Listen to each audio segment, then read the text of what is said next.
I've said that, like, it's over a lot, and I know that the value of that statement can kind of be cheapened, but understand that I meant it then and I mean it now. America is the country. That's true. It's the country of all time. And speaking of, I want to talk at girth even, about America's big, beautiful crash out. BBC even. The BBC in reference to the BBB. It's a shame that 1v3 isn't here for this, but you know, I don't want to destroy his sleep schedule. Don't worry about it. The big, beautiful bill that is now passed the House of Representatives, I believe. It's currently in the Senate. I don't know. I don't know what its fate is yet there, but you know, in all likelihood, it will probably pass the Senate as well. Unfortunately, this is not big booty bitches. You know, the big beautiful bill and the farmer villager movement or whatever. Not as cool as the other acronym with 3 Bs, big booty bitches. Alas, we can't have good things because it's the 21st century. But I wanted to talk a little bit about the bill because it's like one of the only things that Congress has done recently, and characteristic of the kind of role that Congress has since relegated itself to. It is acting as a rubber stamp for the administration's agenda. You know, I know that Medicaid and Medicare cuts, budget cuts, are part of this bill. People are going to die as a result of this. That much I know. For specifics, I will have to refer to an article from The Guardian. But, you know, it ain't good. America might be over. MFW Netanyahu missed to openly funding Hamas to destabilize Palestine. Oh, yeah, and I think... I remember seeing articles from, like, 2019 about that. But, you know, because it's a post-truth world, all the fucking media outlets just kind of elect to not talk about it or be like, somehow this is fine, actually. You know? Or a joke where someone said, if Congress ever does anything, it hurts you. And they were cooking when they said that. Anyways, God, this cough is annoying. U.S. politics. Trump's big, beautiful spending bill, from tax cuts to mass deportations. Yeah, those are also part of the bill. All the key points. Okay, what does this bill do? It extends tax cuts enacted during Trump's first term. Great. So rich people are going to get a tax cut. In fact, here, look. Standard deduction as a result of this big, beautiful bill are going to increase by $1,000 for individuals, $1,500 for head of household, and $2,000 for married couples, albeit only through 2028. So this is a standard deduction that everybody gets when they pay their taxes. It's a standard deduction that you can take away from it.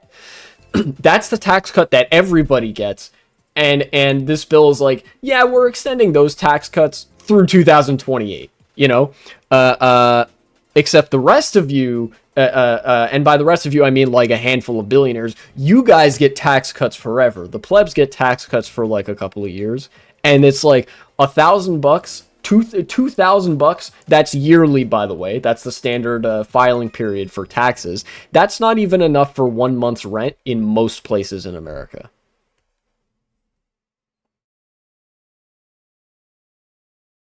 I'll spoil it. The rich get richer, poor get poorer. A lot of people are going to die. Yeah, and that basically sums up everything that fascists want to do ever.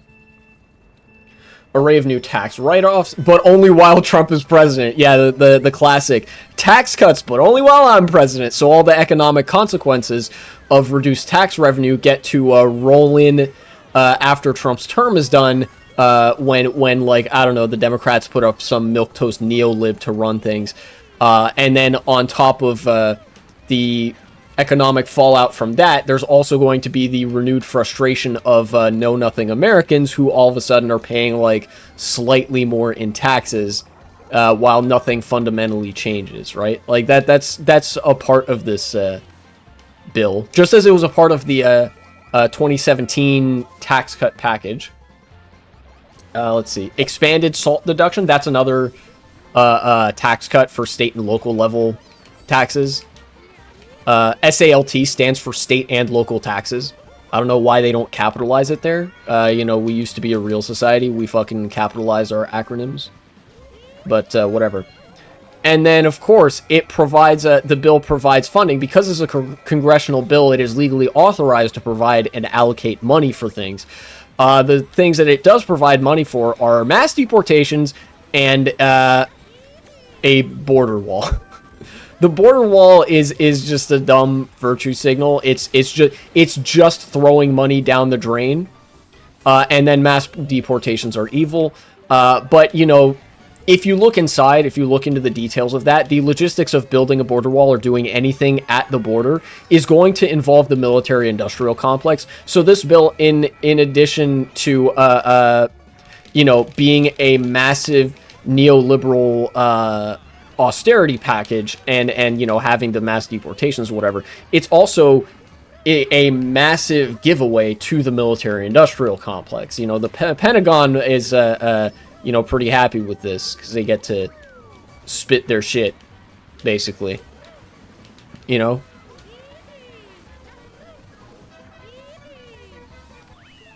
Fourth place? Yeah, another 10 billion to Israel. Many such cases.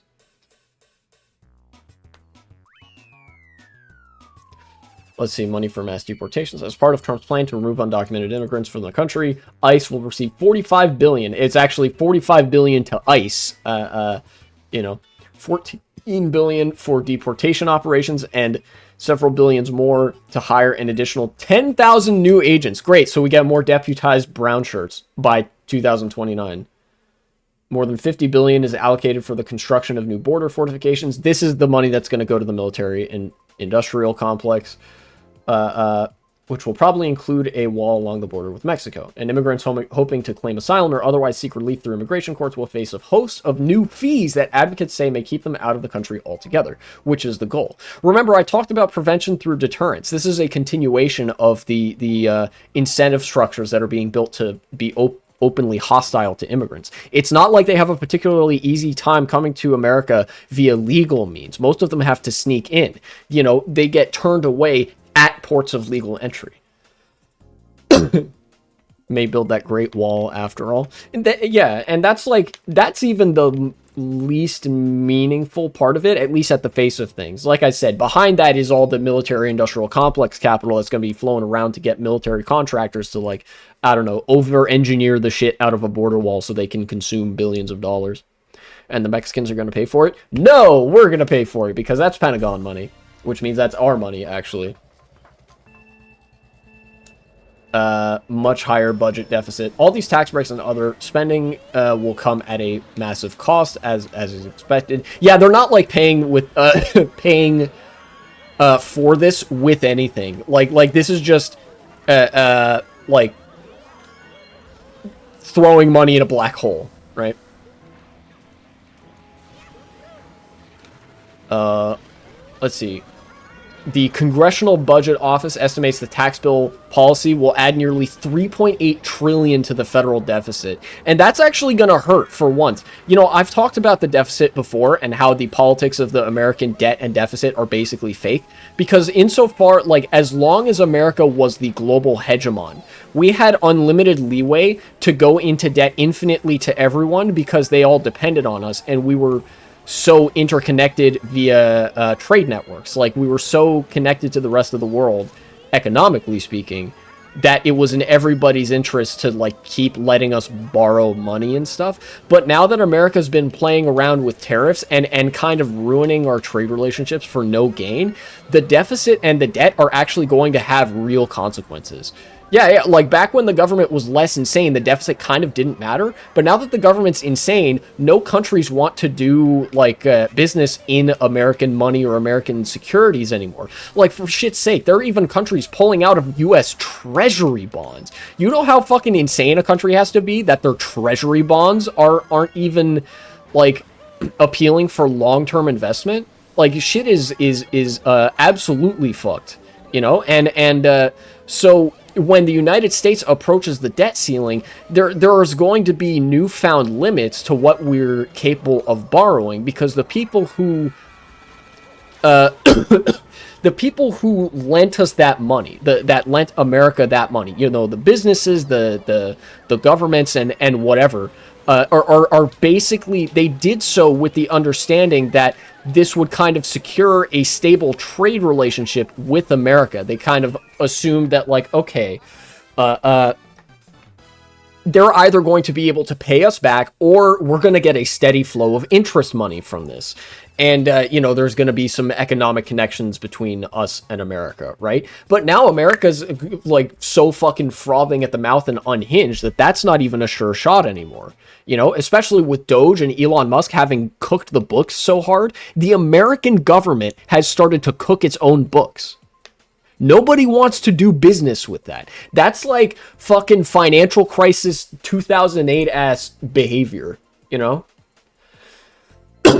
So this 3.8 trillion, all that to say, this 3.8 trillion in deficit spending, cook as in burn, or cooking the books, is actually it is a technical term in banking, which means that you lie, the books are your accounting books in banking, in money management.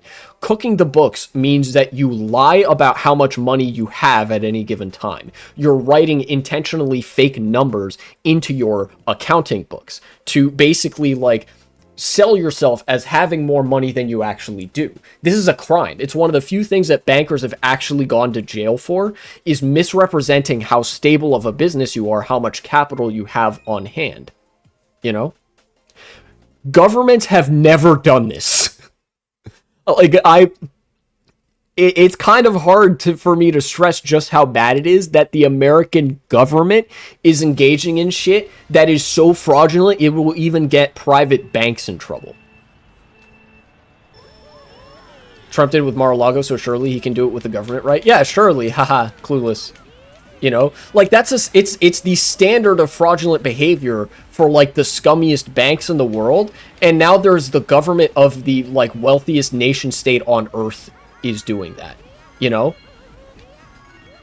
But again, all that to say that this 3.8 trillion in deficit spending, in added deficit to America's budget, is going to hurt a lot worse than it would under another administration that was not, like, as unhinged and insane, right? Like, this has real implications that when we run up against the debt limit, there might not be, like, you know how there's that charade every time of, like, oh, raise the debt ceiling. No, don't raise the debt ceiling. We need to pay off the debt. We need to do more spending cuts or whatever. And that's, like, largely charade. It might not be entirely a charade this time around, because America might genuinely enter into a debt crisis, the likes of which you would expect out of Argentina. Legitimately, like, America being a formerly very, very wealthy country that has sort of cut itself off from all the trade relationships that made it what it was, it's possible that puts America in a similar economic position to Argentina, where there's basically a continual, perpetual economic crisis from which there's very little reprieve to be found unless, you know, socialism happens. Unless, like, mass expropriation of wealth and assets occurs, and, like, a massive restructuring of, like, economic production occurs, you know?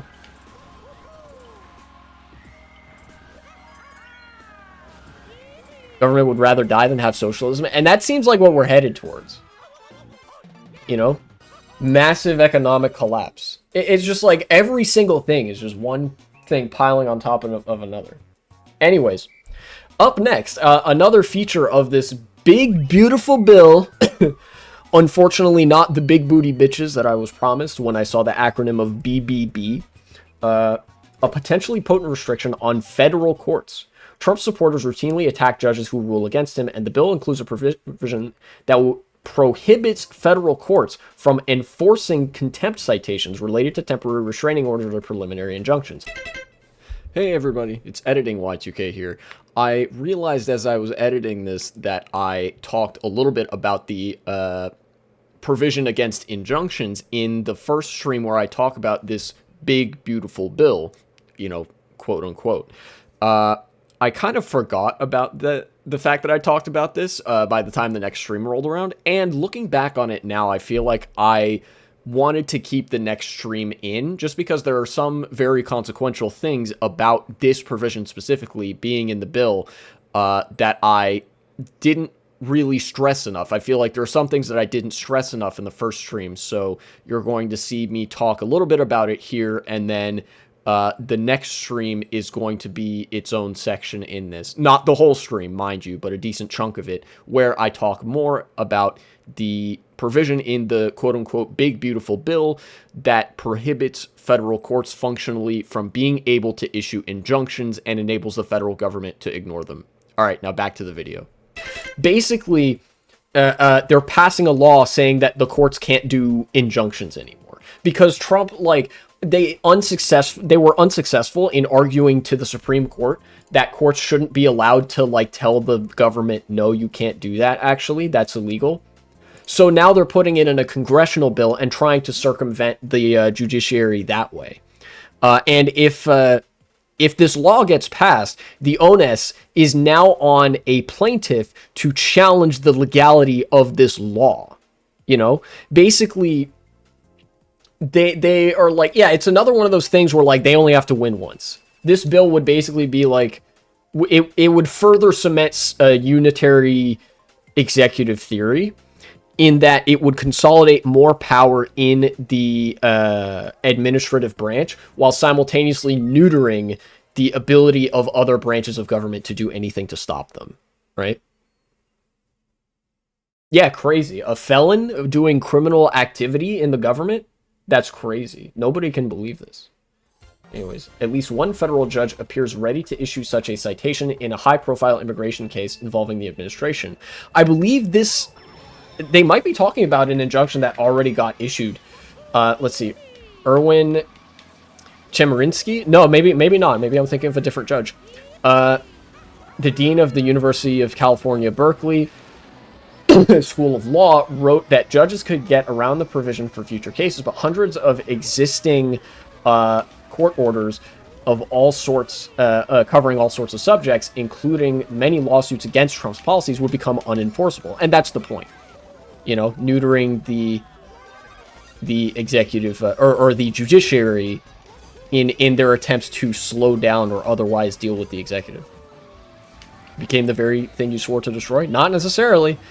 The experiment of America was never democracy. Democracy was already a known quantity, and, like, we knew that it worked. The experiment of America, like, was basically capitalism in the new world. Like, capitalism was already developing in Europe. America just didn't like that we were on the receiving end of the capitalism instead of the giving end. Like, you know, we were upset that we were the ones being exploited along with all the, like, swarthy Africans and Indians, like American Indians, instead of the people doing all the exploiting of the swarthy American Indians and Africans and stuff.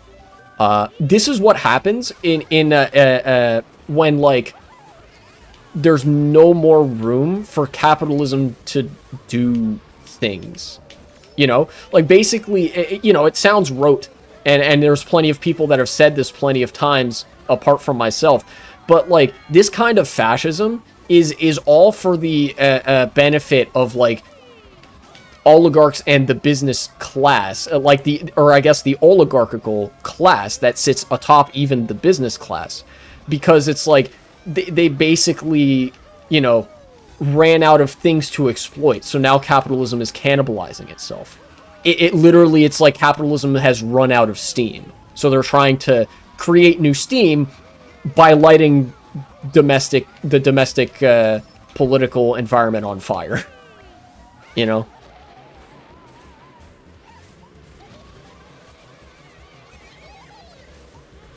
Hopefully I'm making sense when I say that.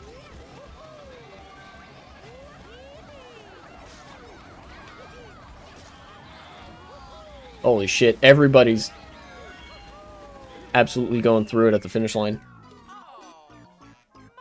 Yeah. To a certain extent, it's like, this is a certified Marx moment. Notice your Discord has 7 members? Yes, that's true. This is like a certified, I'm gonna fucking turn into a Marxist moment. Like, you guys know what my political leanings are, but like a lot of the things we're seeing get fucking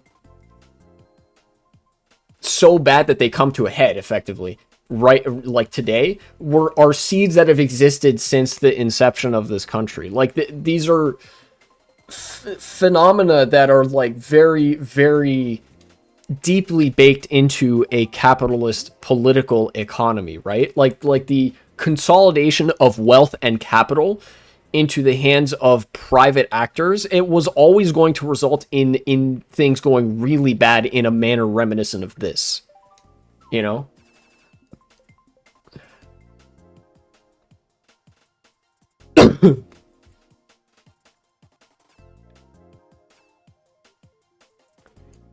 Let's see.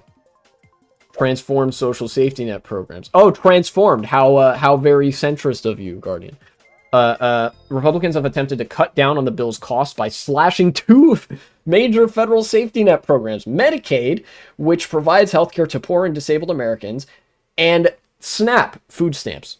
The Supplemental Nutrition Assistance Program, which helps people afford groceries. Both are in for funding cuts, as well as new work requirements. Guys, this is something that's also partially Democrats' fault. Workfare, the concept of workfare, instituting work requirements for welfare was a creation of the Clintonite Democrats in the 1990s. The Republicans beforehand were perfectly content to just cut those programs and destroy them outright. It had to be the fucking neo-libs that they worked with in Congress that introduced the idea of like basically slowly hollowing them out by requiring people to like put themselves in an eternal state of like labor peonage to even be eligible for those programs in the first place. You know, and Medicaid, God, Medicaid and SNAP are already like really fucking meager social programs. If you've read one of the required readings for my sociology class was something called Nickel and Dimed. And truly that's what is happening, is that like if you are at a level of economic instability and insecurity that you depend on these programs, they truly do nickel and dime you for like really, really hard. It is extremely difficult to try to rely on these programs to survive. Like it's already not much, and they're cutting it even harder, which means that like people are gonna die. When we say that like, oh yeah, people are gonna die because of this bill, like, you know, there are some, in some context, you could read that as sounding just like really rote and kind of like, oh, you're just quoting like a movie script or whatever. No, like this is a concrete way in which people will perish, will die because of the passage of a bill like this, because there are literally life-saving welfare programs that are going to be defunded. You know, what happens when there's not enough money to support these life-saving welfare programs? Well, fewer people's lives are saved, which means more people die. All that with the stroke of a pen. The Urban Institute think tank believes, based on analysis of similar policy, these could remove as many as 5.2 million people from Medicaid, while the left-leaning Center on Budget and Policy Priorities forecasts about a quarter of SNAP recipients could leave the program. 25%! Jesus! Nearly 11 million people. That's 16 million people that are going to be knocking on death's door. You're talking about programs where if you do any sort of job, they'll cut the funding, because that's what system I'm on right now. Above for context. Yeah, work requirements basically means that, like, if you're unemployed, you're not eligible for welfare programs. Which kind of defeats, which is the point of work requirements, and it also defeats the purpose of welfare programs, right? More benefits for the rich than the poor. Wealthier taxpayers appear set to receive more benefits from this bill than poorer ones. You don't say. Taxpayers with the highest incomes will see their household resources increase by 4% in 2027 and 2% in 2033, largely due to the extended tax cuts the CBO estimated earlier this week. The poorest taxpayers would see their resources drop by 4% in 2033, largely due to the downsized benefit programs, according to the office. I don't know how they're measuring this, and these sound like very conservative numbers, as in they're not trying to like project or speculate too hard. Sorry, excuse me. Jesus. I haven't been sick for like a week, but this annoying ass cough still will not go away. I'm the opposite, where if I get any store job, they're like, nope, no more money. Yeah, there are some welfare programs in America that are like that. We have a completely incoherent and like fucking dystopian, like misanthropic welfare system, where there are some welfare programs like Medicaid that you are only eligible for. Like the work requirements for certain welfare programs is that you have to have like a wage job in order to be eligible to receive support. But there are also means testing requirements for stuff. I think actually Medicaid is subject to both of these requirements, like on both ends. If you make too much money or you own too much in assets, you are no longer eligible for Medicaid. And I believe it's a pitifully small amount. Like if you own more than $2,000 in like things, then you're not eligible for Medicaid. Don't know how to make a resume and I don't know how to get a job. I'm so screwed. That's fine. Nobody who knows how to make a resume can get a job either. For me, it's $1,000. Okay, yeah, $1,000. Even crueler than I remember it being. Liberals are just nicer versions of conservatives, to be honest. Yeah. Don't tell anyone I'm hiding money. It's fine, I won't. Don't worry about it. I'm not a narc. The end of Biden's green energy incentives. Ah, yes. The bill will phase out tax incentives created by Congress. I fucking hate neolibs. They can only think of things in terms of like tax cuts and tax incentives. During Joe Biden's presidency, meant to encourage consumers and businesses to use electric cars and other clean energy technology. Credits for cleaner cars will end this year, and incentives for wind and solar energy will only be able for projects that begin construction 60 days after the bill's enactment and enter service by 2028. Clean energy and manufacturing tax credits will be axed by 2031, while Americans seeking to upgrade their homes to cleaner or more energy-efficient appliances will get no further subsidy after the end of this year. It, like, this, even, even viewing this from the neoliberal lens, the thing that I hate neoliberals for is they view everything as a money-making operation, which you could theoretically do some version of green energy subsidy as, right? Like, you could upgrade the infrastructure of America with some fiddly neoliberal tax incentives that puts money in the pocket of businesses that are like converting stuff from fossil fuel energy to green energy, and, you know, sort of modernize the country a little bit and put money in people's pockets, like or not in people's pockets, in companies' pockets, right?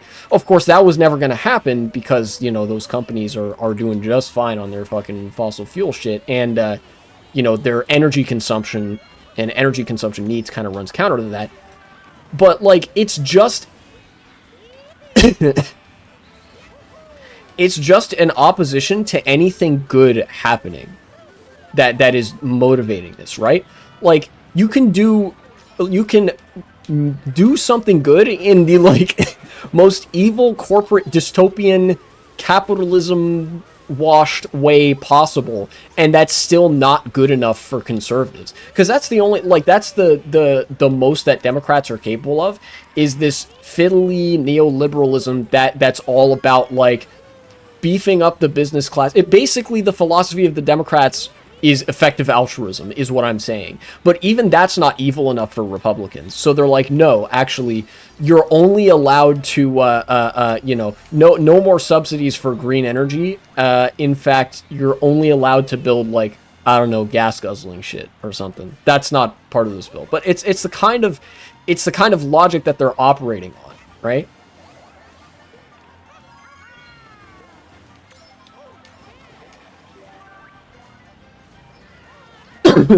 And here I am sounding incoherent because, you know.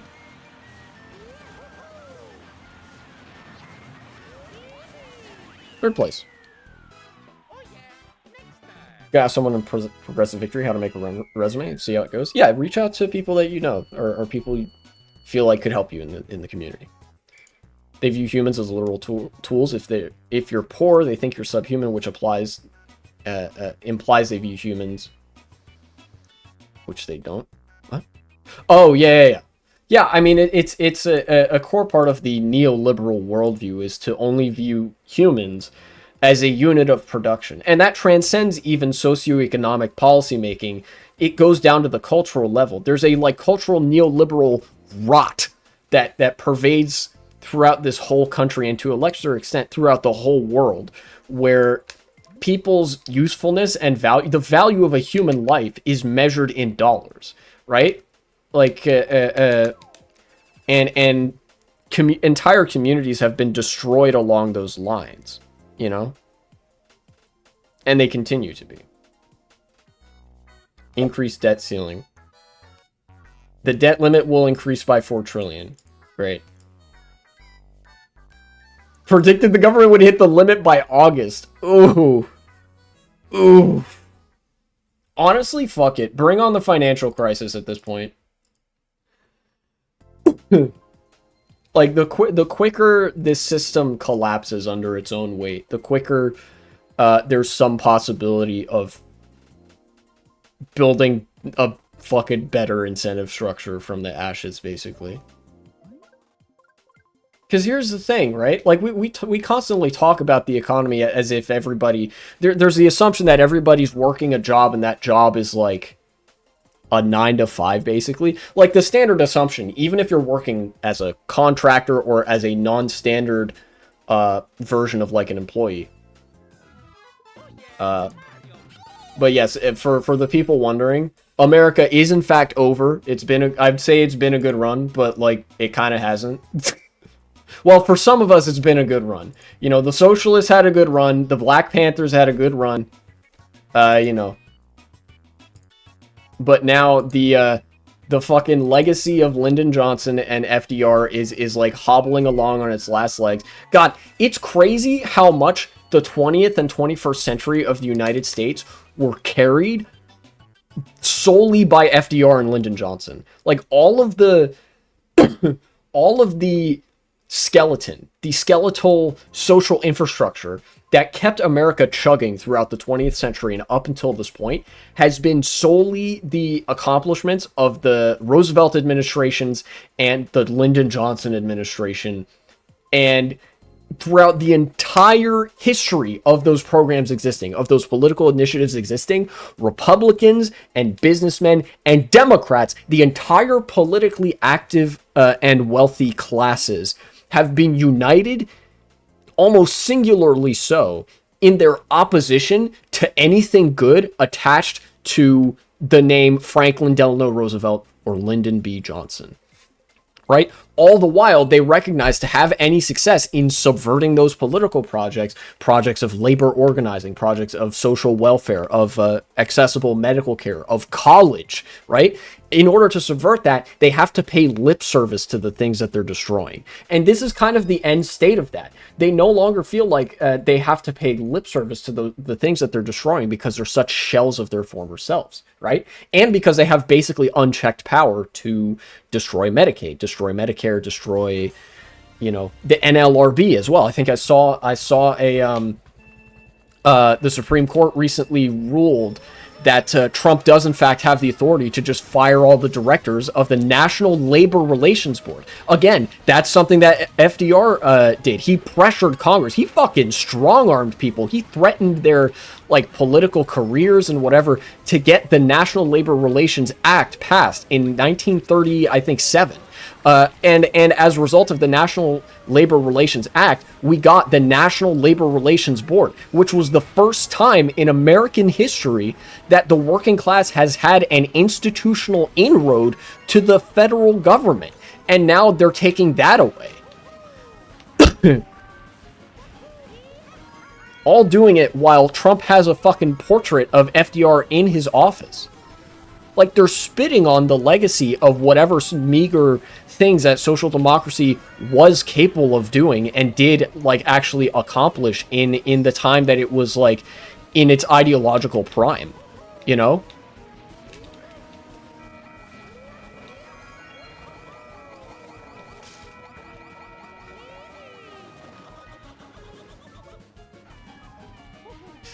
This is a large part of why people don't believe in the future. As recently as like the 90s, people believed in the future, kind of. You know? There's just no future to believe in anymore.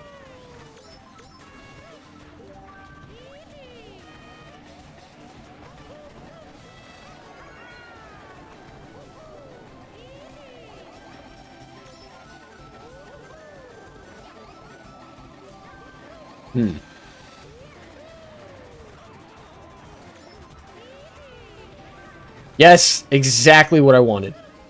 Let's go. Doesn't help when I try to ask people for stuff related to jobs. Average person looks at me funny. Yeah, well, I mean, a large part of Generation Z is unemployed anyway. Or underemployed. A lot of this has rested on the assumption, like I said, how neoliberalism, the ideology that makes this possible, this level of misanthropy, views people as units of production and not living beings with interests and desires and lives to live. Took me 2 minutes, but found a thing that says resume. That's good. A lot of this has rested on the assumption, characteristic of, neolibs, assuming that humans are just units of production, nothing more, that you would have a job where you work 40 hours a week. That standard was established 85 years ago. Do you know all the technology we didn't fucking have 85 years ago?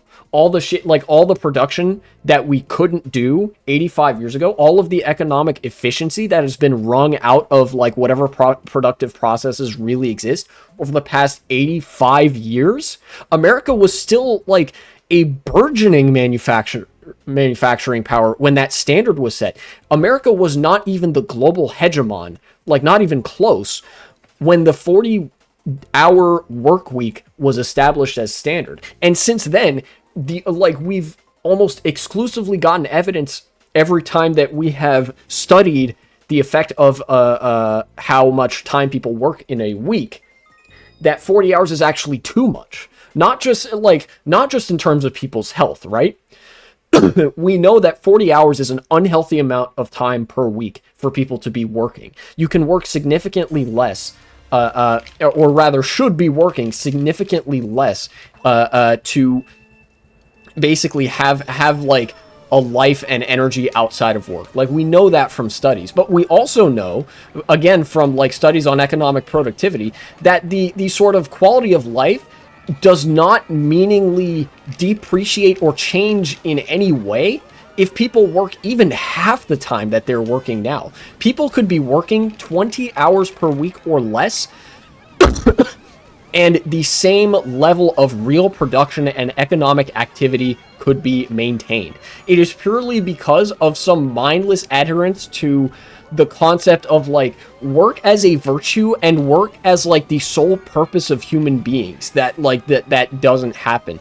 Like, and I know that there are issues with people like not really using their leisure time for much stuff as well, and that should absolutely be addressed. There's like a discussion to be had with that, right? But like, for shit's sake, we are overworked.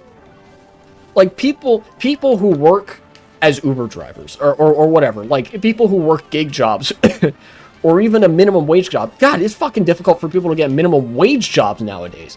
You know, people are experiencing burnout as early as their 20s. People younger than me experiencing burnout because they're working 40 hours or more per week. In fact, if anything, the average amount of time people have been working per week has actually increased. And I think it speaks to not like an extraction of profit necessarily, right? Like, we know that that's how business operates even when there's like a 32 or 35 hour work week. I think it speaks to a broader alienation, like a dehumanization that like is part and parcel to basically a good 2/3 of your waking life just being about work that doesn't mean anything and is functionally just kind of kept up for the sake of it. But you guys know what I mean? That like there's a profound sense of like inhumanity in 40 hours of work being maintained as the standard just for the sake of 40 hours of work per week being maintained as the standard, right? There's not really a good reason for it. We don't have to be working 40 hours a week. In fact, there were various studies done on like the effects of digitization in the late 70s and early 80s, where economists were speculating that, like, yeah, based on our findings and how easy like the electric typewriter makes things, you could be working 10 hours per week, you know, and you would get the same amount of things done. The same amount of work that was being done in the 1970s was made so much easier by the electric typewriter, which is basically just a keyboard, a modern keyboard, right? That made work so much easier that you could do the same amount of work in a quarter of the time. But we didn't work for a quarter of the hours, did we? People didn't work 30 hours less in their 40-hour jobs, did they? No, they kept working 40 hours. We just found more and more, like, increasingly meaningless work for people to be doing. We bureaucratized everything further. We made everything about meetings and shareholder value and fucking, like, you know, networking and fucking undersecretary to the vice president of such and such, right? You know, so much of the work that people are forced to do at the threat of deprivation, very real threat of economic and physical deprivation, straight up doesn't need to happen, like, at all.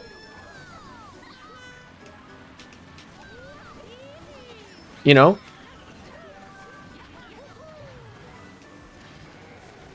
That's what all this is about. There's a fundamental dehumanization that leads to, like, politics being centered around this stuff. And it's why, you know, work requirements get put into a bill like this that's cutting Medicaid. Even if it's like, you know, when Medicaid doesn't directly get cut, they incorporate a work requirement because it's like, oh yeah, people are too lazy, they should be working more. No, motherfucker, we should be doing less work.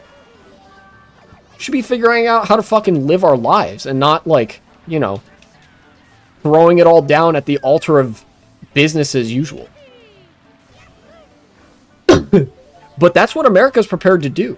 America went fascist. You know, the fascists took over America precisely because both Republicans and Democrats were competing in how willing they were and in what way they were willing to throw everything down at the altar of work as usual, like business as usual.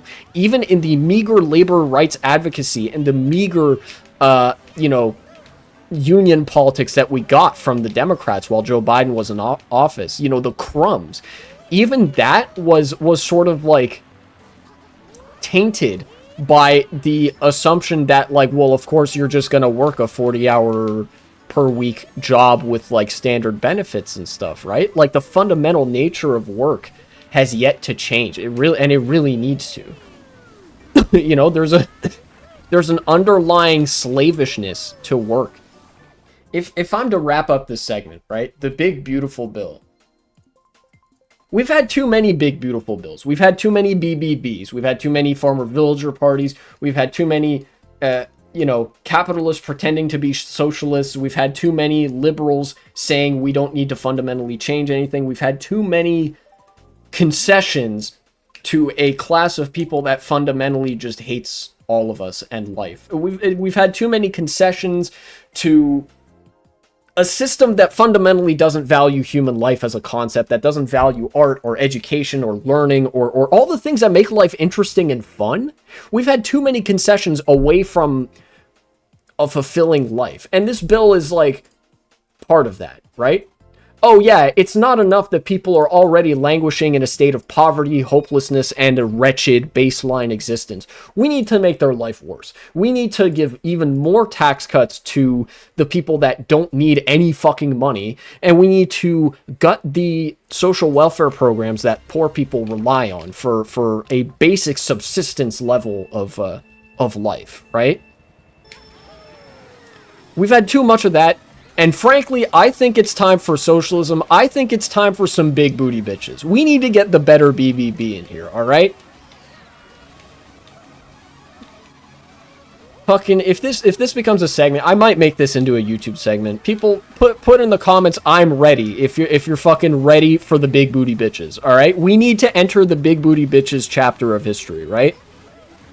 both in that there need to be more of them, and we need to start becoming the big booty bitches to spite, you know, to spite everybody.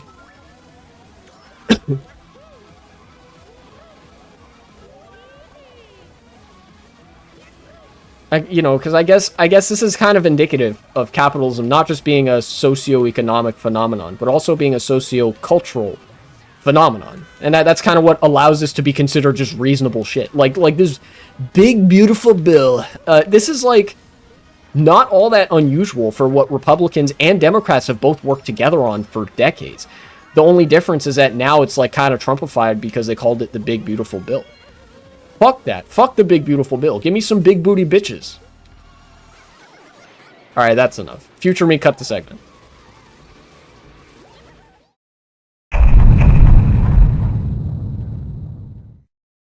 Welcome back. I am going to waste no time because I realized that there was something that I forgot as a part of the last stream. It applies to the big beautiful bill that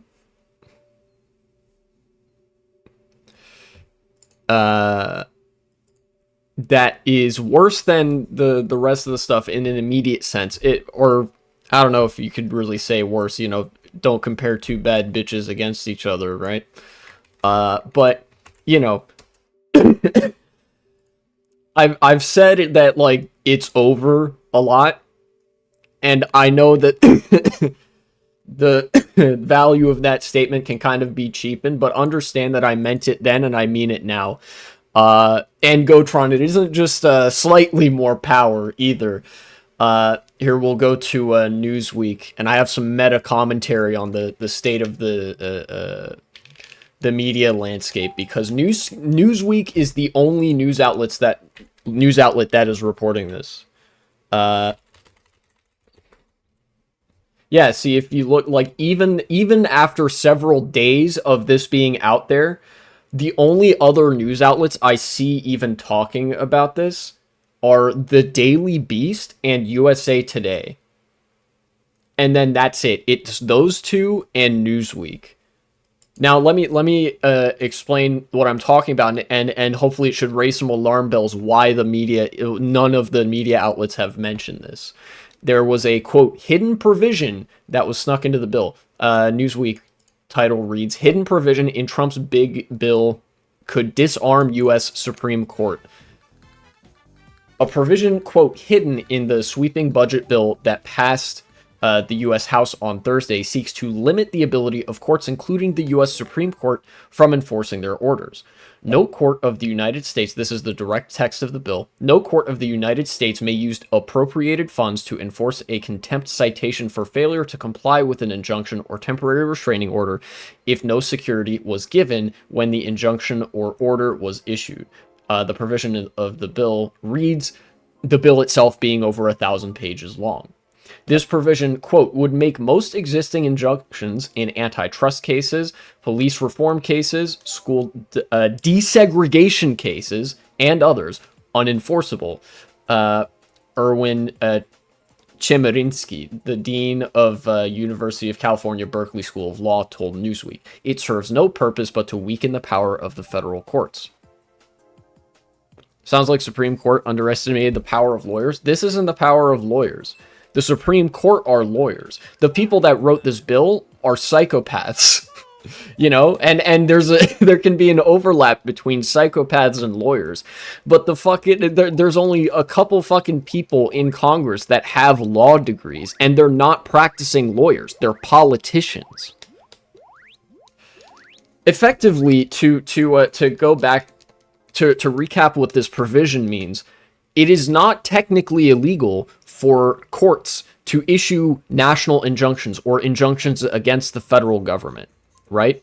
They are legally allowed to do that. However, they are not legally allowed to use any of the money they receive in their budget to enforce those injunctions. This effectively neuters the entire court system. This is, again, it's another part of unitary executive theory. The government is now completely unrestrained from Congress because of the concept of executive orders and you know, the the ways in which Congress has willingly sidelined itself. And then, of course, from the Supreme Court and from the court system, there's been the 1-2 punch of capturing the highest court in the land so that they will be very deferential, and then sort of using that basically to neuter the rest of the court's ability to act against them, both through arresting judges and now through literally making it impossible for those courts to take any sort of meaningful legal action against the government. It used to be the case, you know, Supreme Court bad, Republican politicians worse. Unironically, yes. It used to be the case that if there was a suit brought against the federal government, as is something that happens, right? In order to challenge a law, for example, this bill is on its way to potentially being passed into law. Somebody would have to initiate a lawsuit against the federal government in a federal district, a federal court district. And if they win that decision, then the Supreme Court might decide to take it up. And if they lose, the onus is on the plaintiff to appeal, right? So it's like, I object to law XYZ. I'm going to sue the government for it. It costs a lot of money, but let's say you can get the money, you go to court, right? And you win the case. Great. You've won the case. Now the court can enforce upon the government that this law is unconstitutional and it can't enforce that. Except now they're not allowed to do that. They're not allowed to use any of the money they get through federal budgets. We're talking about federal courts, so they get their money from the federal budget. The courts, when somebody wins a lawsuit against the federal government, is not allowed to enforce the victory in that lawsuit. The government can just ignore them, right? And the federal marshals, the enforcement mechanism that the courts have, the federal marshals are part of the executive branch of the government. They're captured. They're completely compromised. The federal marshals, the judges would not have the authority to call in the federal marshals because they can't use federal funds to enforce rulings. They would literally, the only way that the courts can do anything now is literally by deputizing random private citizens in the hopes that that does something. And we're talking about deputized private citizens against the entire infrastructure of the federal government. We don't have a federal court system anymore. The court is no longer capable of, never mind the fact that the Supreme Court already wasn't willing to act as a check on the power of the federal government. Like, that power is just gone now. This is, you know, it's kind of like how in Nazi Germany, they passed something called the Enabling Act, which effectively enabled Hitler and his administration, the cabinet, to rule by decree without having to go through the channels of Parliament. Without Parliament having to pass laws, the government could just pass those laws directly without a parliamentary vote. This is a similar concept, except in this case, the government is seizing this kind of lawmaking power kind of quietly. There's no media hubbub about this. I promise you, back in the day in Nazi Germany, newspapers were writing about the Enabling Act. That potentially very glowingly. I don't know exactly what the news coverage looked like at the time, but people were writing about it. Nobody's even writing about this, which is really bad. You know?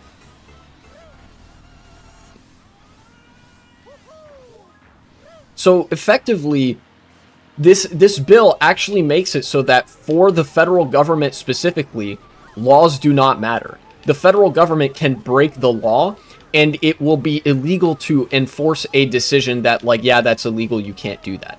If the courts decide that is illegal, you can't do that because it's against the law, it's illegal for them to enforce that, you know? Which allows the federal government to commit all the fucking crime and abuse of human rights that it wants to, with literally no hope that anybody could ever slow them down. Because like I said, it's, you know, the Supreme Court already wasn't willing to, but now the federal courts at large aren't able to.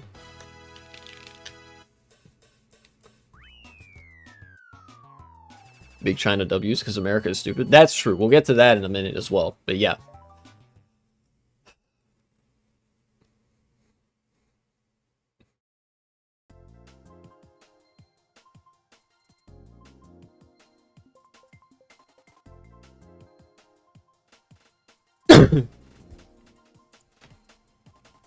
Why it matters. Let's read the Newsweek section about why this matters. I imagine they're going to say something similar to what I said, but maybe their professional writers can make it sound a little bit more digestible. The provision would prohibit courts from enforcing contempt citations for violations of injunctions or temporary restraining orders, the main types of rulings that have been used to rein in President Trump's administration, unless the plaintiffs have paid a bond, something that rarely happens when somebody sues the government. Paying a bond is something that happens when you're the one being sued, usually. So yeah, very unusual circumstance that anything would work here. If enacted, it would be a stunning restriction on the power of federal courts. Chemerinsky wrote in an article for Just Security. The Supreme Court has long recognized the contempt power is integral to the authority of federal courts, he wrote. Without the ability to enforce judicial orders, they are rendered mere adversary opinions which parties are free to disregard. You know, so like a court ruling would basically be, it's our opinion that that's illegal. And then the government's like, okay, cool. Well, that's just an opinion and you can't enforce that. So we're going to do this anyway. Like, imagine they just start to, like, you know, the ICE crackdowns become more frequent. They start rounding up citizens. They start rounding up political dissidents. The courts cannot stop them. Because they can say, this is illegal, this is unconstitutional, but they can't, like, send the marshals in to stop the government from doing these things. Not anymore. And of course, this is all under the assumption that this bill passes through the Senate and is signed by the president into law. Which it might be, but right now it is in the Senate. Because it's a budget bill, it only requires a 51 vote threshold, or a 50+1 vote threshold to pass. Things are looking pretty grim for this.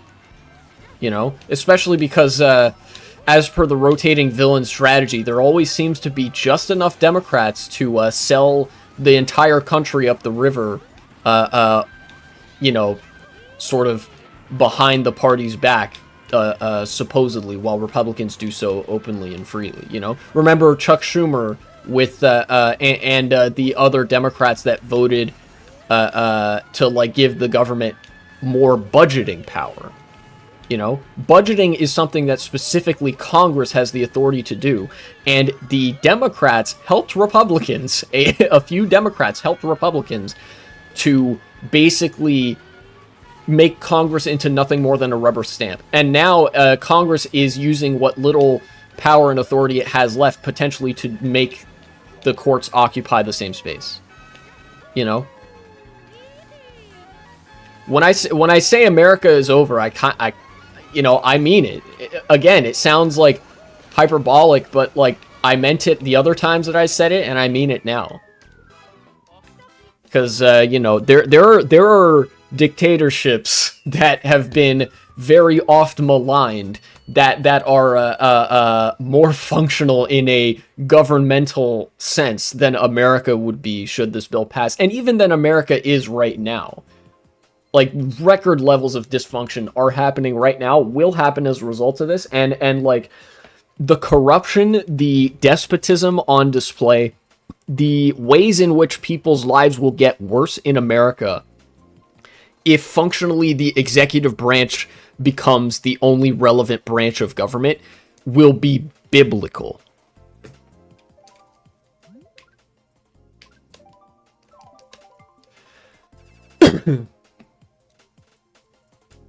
Let's see. Chemerinsky wrote that federal courts rarely require a bond to be posted by those who are restraining unconstitutional federal, state, or local government actions, as those seeking such orders, quote, do not have the resources to post such a bond, and insisting on it would immunize unconstitutional government conduct from judicial review. Basically, adding a monetary penalty to people suing the government makes it easier for the government to get away with illegal shit. But now that's the only way that you can challenge, like, if this, again, assuming this bill passes, that's the only way you can actually challenge the government and have it do anything. Colorado Democratic Representative Joe Neguse said in an interview that the provision was added because the Trump administration is losing in virtually every court in the land. Yeah, that almost certainly is why they added this, because they want to keep doing their shit. They want to keep flooding the zone, but the courts are actually, like, as gummed up as the court system is, it has in some ways actually functioned to slow down the administration, which, you know, gets on the government's nerves and you know, sort of flies in the face of their ideological priorities. The courts being shut down means that they get to do Project 2025 that much faster and with that much less opposition institutionally. Separation of something? Yeah, separation of powers is what it's called. Checks and balances, it's also known as. The separation of powers is the fundamental idea that, like, the power of the state should be divided between different sections of the government, which basically don't really have the authority to tread into each other's territory and effectively, like, but they do have the authority to prevent the other ones from, like, stepping out of line. Being sarcastic. Yes, I know. But, you know, I feel like it's good to start dealing with some of this stuff in earnest, because think about, like, kids who grow up in this era of America. Because of the direction the Republican Party is taking the education system, it's legitimately possible that a lot of the things that they did to make the country more authoritarian will be written out of the social memory in the classroom. Kids might not learn about the country that America used to be. They might be taught that, oh, things were always this way, and this is the greatest, most free country on earth, where, you know, the government can protect your freedom unfettered, right? Or some sort of boilerplate propagandistic line like that. It's important for, I think, you know, crack all the sarcastic jokes in the world. They're certainly warranted, but I have my reasons for addressing all this stuff in earnest.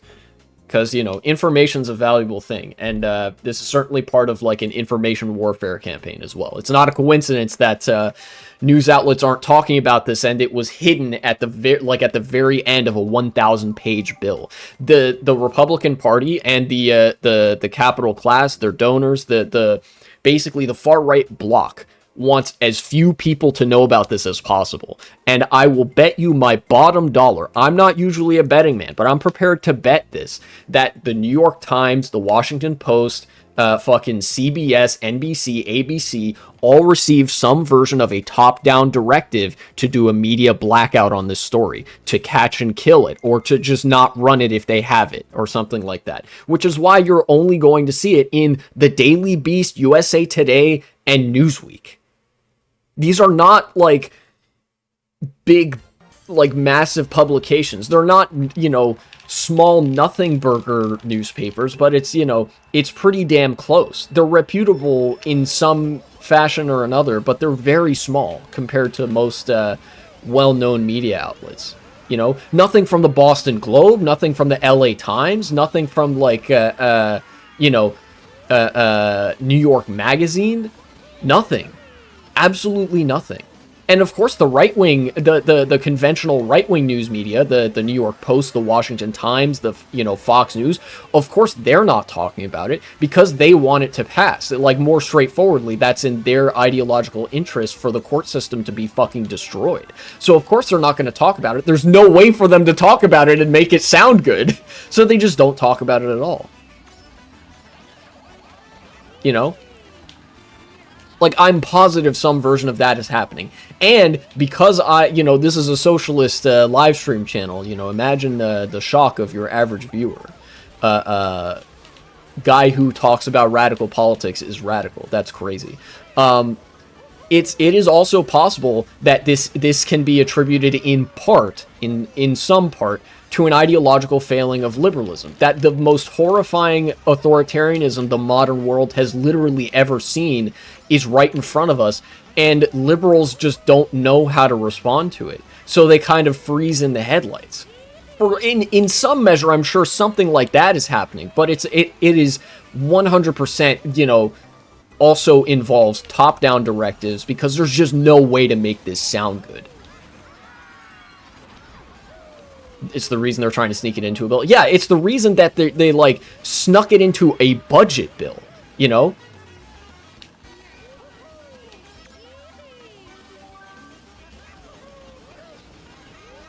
I often wonder where all the good journalists went. They left. They all got fired.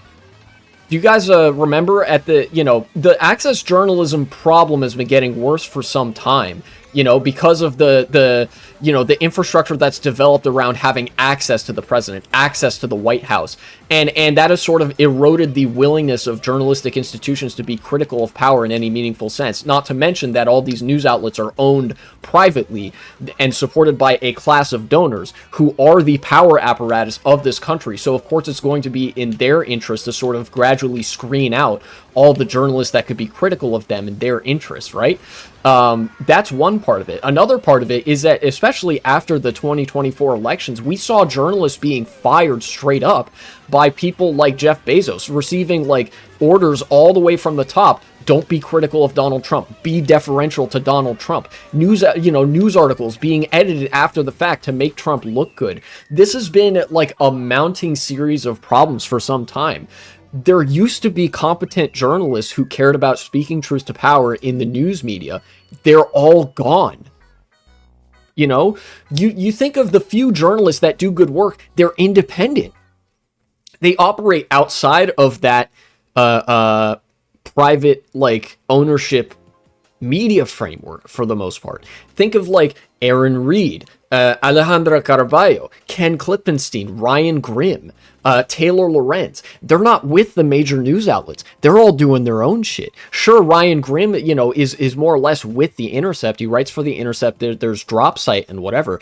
There's Mehdi Hassan at Zeteo. But consider they had to create these news outlets because they were kicked off of sites like MSNBC. Mehdi Hassan, one of the best journalists that's currently out there, was a voice of reason, an increasingly based voice of reason at MSNBC, and they fired him for it. So he had to go and create his own journal, effectively, where he still speaks truth to power. There's increasingly few of them left.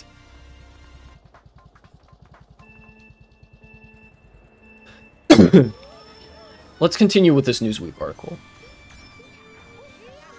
Dozens of lawsuits have been filed since Trump returned to office, challenging his executive orders and actions taken by the administration. Judges have partially or fully blocked the president in at least 82 cases. I'm hitting a bunch of walls, might be. According to a tally by the Associated Press. Oh yeah, I forgot to mention AP is another big news outlet that just straight up isn't talking about this. Same with Reuters. It's just every time you think of a news outlet, that's another institutional voice that's completely silent and complicit in this.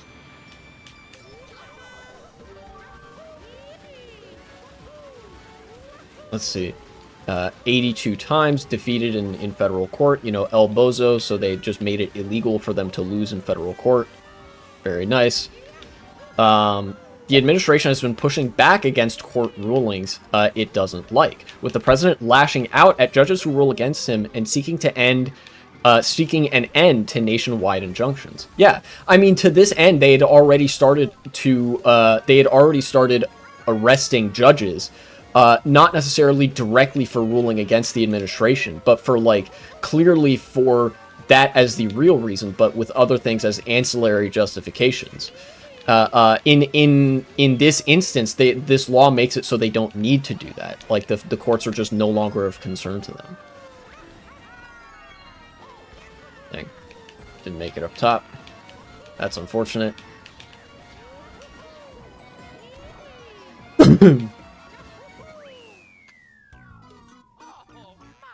The Supreme Court earlier in May barred the administration from quickly resuming deportations under the Alien Enemies Act of 1798.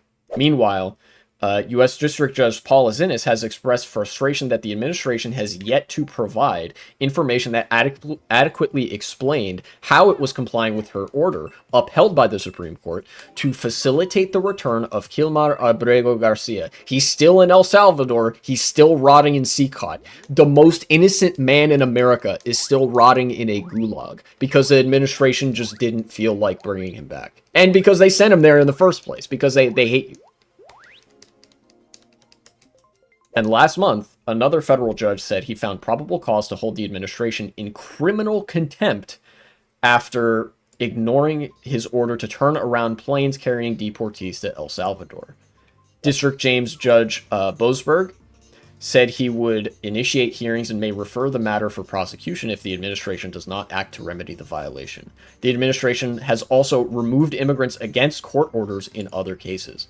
The provision in this House bill, quote, would make the court orders in these cases completely unenforceable, according to Chemerinsky. Indeed, this bill is stunning in its scope. It would apply to all temporary restraining orders, preliminary injunctions, and even permanent injunctions ever issued. This applies retroactively, guys. The entire concept of judicial review is gone if this passes. Because you could pick any court ruling from history, in the entire history of American law, the government no longer has to listen to them because they are unenforceable. Do you know how much civil rights law is grounded in court cases?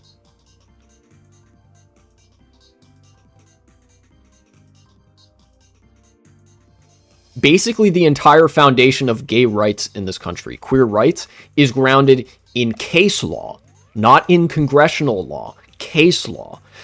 Gay marriage, that was ratified via court decision. That was made constitutionally protected by court decision. The Voting Rights and Civil Rights Act are upheld through various court decisions. The laws themselves have been chipped away at over time. Effectively, this even applies to congressional laws, because the way you ensure that the federal government complies with the laws that are on the books is by making sure the courts have a watchful eye on them at all times. The government has had to be sued several times for not adequately upholding the principles of the Civil Rights and Voting Rights Act of 1964 and 1965, respectively. Those are the laws that make racial segregation illegal. Segregation is now functionally legal again. You understand what this means? The government can do whatever it wants. Even something like slavery isn't off the table here. And of course it never was, because the 13th Amendment allows for slavery to be used in cases of prison labor. But there are so many advancements, meaningful advancements, even if not whole, even if halfway advancements, they was still something that are effectively completely rolled back by a little bit of text they hid in a 1,000-page budget bill.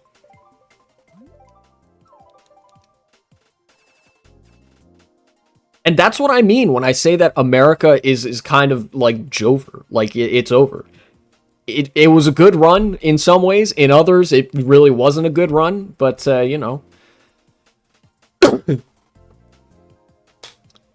we're no longer a nation of sort of liberal institutional law as a concept. The concept of law has sort of been written out. Again, assuming that this passes. I have no reason to believe that it won't. Unfortunately. This will basically give way to unchecked state power being used against any and everybody they feel like at any time. Like I said, the ways in which this will make life worse and more dystopian for basically every conceivable type of person, if you are not a billionaire, is biblical.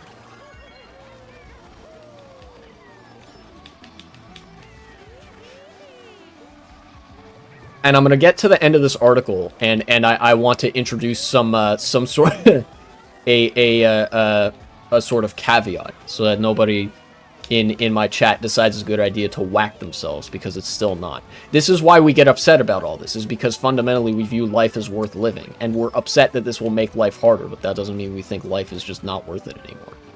You know?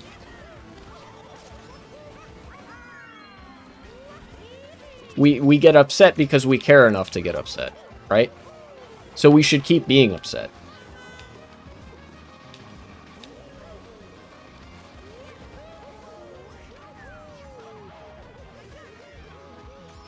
Take that, thank you. A mushroom, you say? Ow.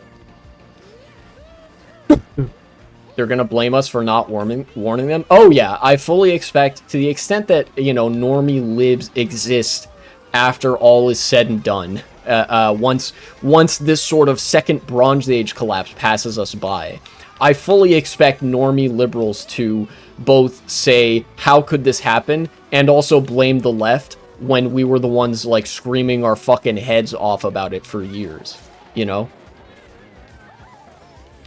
Never let the liberals forget how complacent they were in all this. Because that's the only way that you prevent shit like this from happening again, is you, like, you be really fucking mean to people who are, like, indifferent to shit like this happening. You have to maintain a sort of political vigor and desire for life and change in the body politic in whatever way is possible. And apathy is how we got to this point. Apathy is not how we're gonna get out.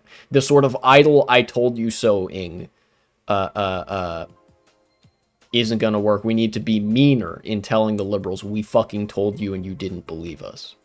We need to drive it into their thick skulls, basically. What people are saying. Chemerinsky also wrote, without the contempt power, judicial orders are meaningless and can be ignored. This guy's a judge, by the way. There is no way to understand this except as a way to keep the Trump administration from being restrained when it violates the Constitution or otherwise breaks the law. The House and Senate should reject this effort to limit judicial power. Too late, the House already passed it. The House has already given the thumbs up. There were a couple of... Actually, I don't want to spread misinfo. I may be mistaken. I don't know if there were Democrats that voted for this. I know that Jerry Connolly dying actually made a difference because it passed by 1 vote.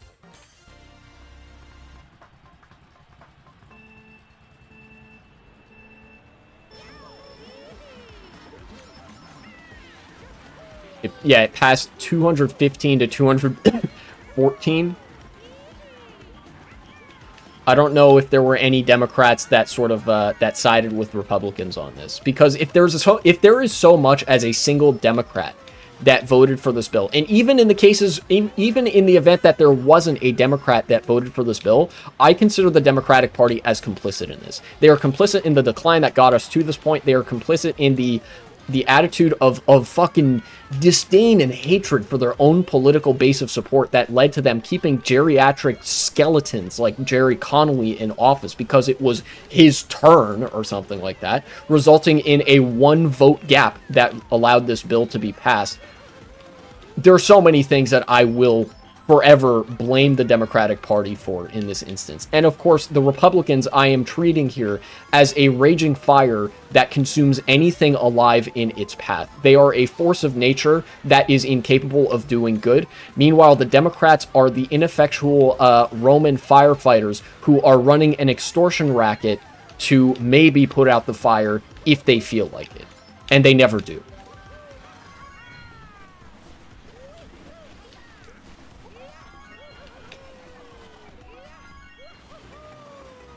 The person least likely to get out of this fine is the liberals, because everybody needs them. Yeah.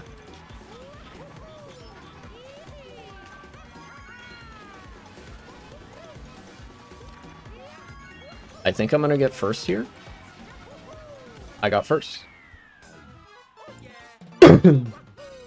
So on second thought, it doesn't even matter whether Democrats voted for this or not, because they're complicit either way. Everyone hates them. Oh, yeah. Yeah, fully this is going to contribute to the amount of hate that the Democratic Party gets, and they deserve that hate. A spokesperson for the House Ways and Means Committee told CNN that the goal is to stop frivolous lawsuits. This is a Republican.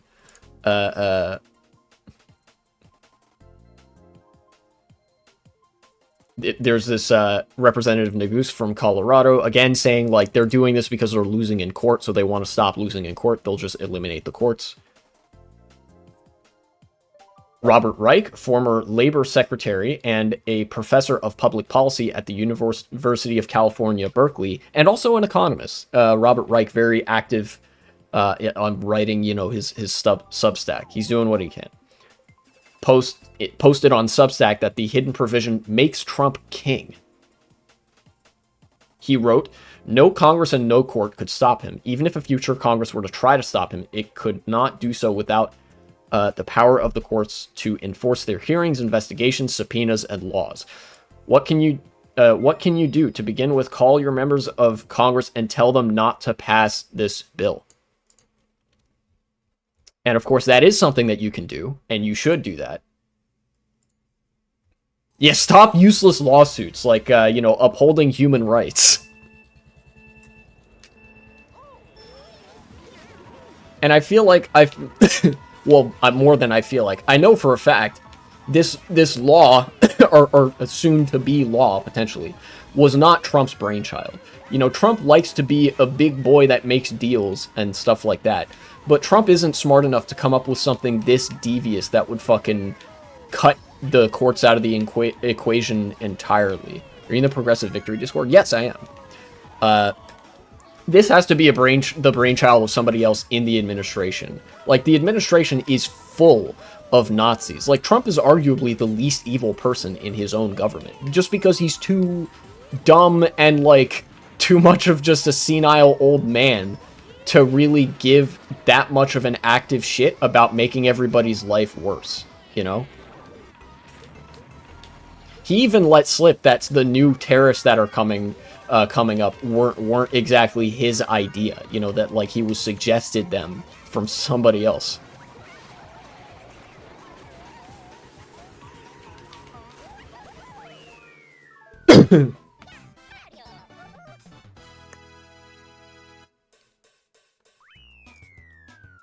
And then we have the Newsweek fairness-o-meter, or fairness meter, and of course, all of the votes lead to the, because, like, the most insane, terminally online Nazis all flock to vote on how good or bad the news coverage is on a fucking news outlet, like, comment section. The needle is always on unfair left-leaning. And you know what? To that end, I give credit to Newsweek. Here I am saying the praises of a news media outlet, something I thought I would never do. But yeah, Newsweek has actually been not the worst news coverage, like, not by a long shot. In fact, I consider it like a gold star on their part, that it's like, this is one of the only news outlets talking about the massive implication that this bill has. And yeah, reality is biased to the left. Eat shit, conservatives.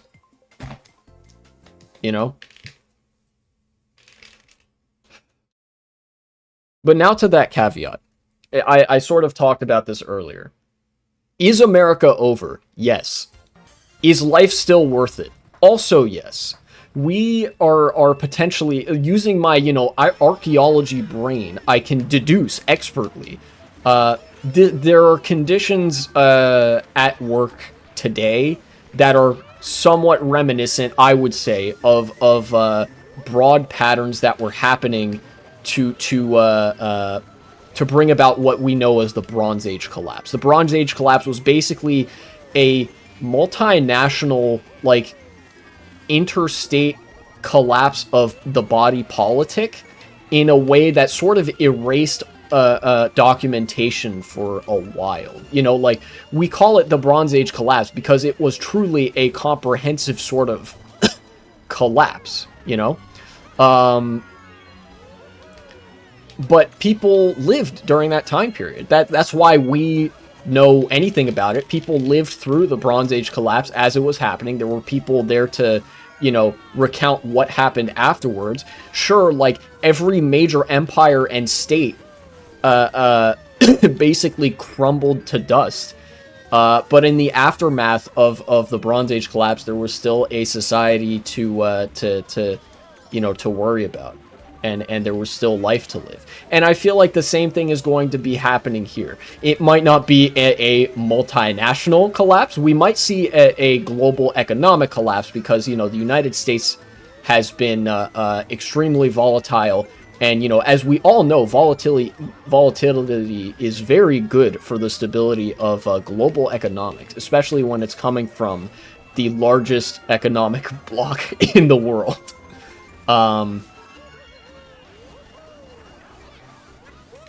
You know, things are going to get worse, but we're gonna, you know, we're gonna survive through it anyway, because that's kind of how life works, isn't it?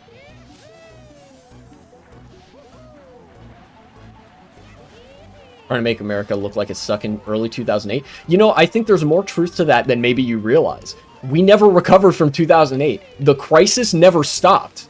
The recovery, because the recovery was directed at like the bankers, the fucking investment bankers, and all the people who created the crisis to begin with, nothing got fixed. Like, the housing crisis started, and and it never fucking ended. You know? We were told that it ended. We were told that the 2008 to 2009 financial crisis was an event or series of events that was, for the most part, contained to 2008 and 2009.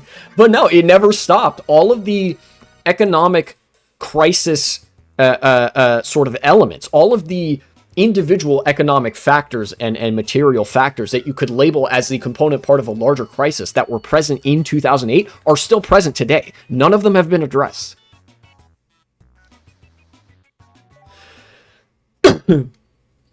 Only real life war that was mentioned in Marvel was in the first Iron Man? Yeah. It's the only time Marvel was probably worth a damn. Except for Captain America the Winter Soldier. That one was pretty good too. You know? So basically what I'm saying is, Owarida. We're entering the fucking It's So Jover chapter, right? But like I said in the other part of this segment, God, this is going to be a whole last segment unto itself. I've been talking for a long time. Look, to cap this off, this is the Big Beautiful Bill chapter of history. This is end stage capitalism. Capitalism is cannibalizing itself. But the big booty bitches chapter of history is going to come eventually. Craigasm. Both in that we will be in the company of the big booty bitches, and we will be the big booty bitches, right? Better things are in fact possible, even in as bleak of an environment as today. That's why things are getting so bad so quickly all the time. That's why, you know, the administration is rushing to do shit like this, because they know that, like, better things are possible. They just ideologically oppose things being possible, like good things, categorically. Yeah, and you know, it's like, I would actually consider this potentially even beyond late-stage capitalism. You know, late-stage capitalism implies a sort of functionality reminiscent of its of its preceding stage, high-stage capitalism. You know, like, it's still, you know, works more or less. It's just the contradictions are becoming more apparent. Now, the economy at a broad scale, capitalism is becoming so fundamentally dysfunctional. I would consider this a new stage of capitalism, the end stage, where it's just all, like, everything is just constantly falling apart because capitalism constantly needs fuel for its fire. So it's starting to light itself ablaze because it has run out of fuel from elsewhere. You know? So, again, folks who are watching this on YouTube, comment "I'm ready" if you're ready for the Big Booty Bitches chapter of history, aka socialism, right? Where it will be everybody's God-given right to be a big booty bitch if they so choose, and to be whatever kind of big booty bitch they so choose. And where rents are like 5 cents or something.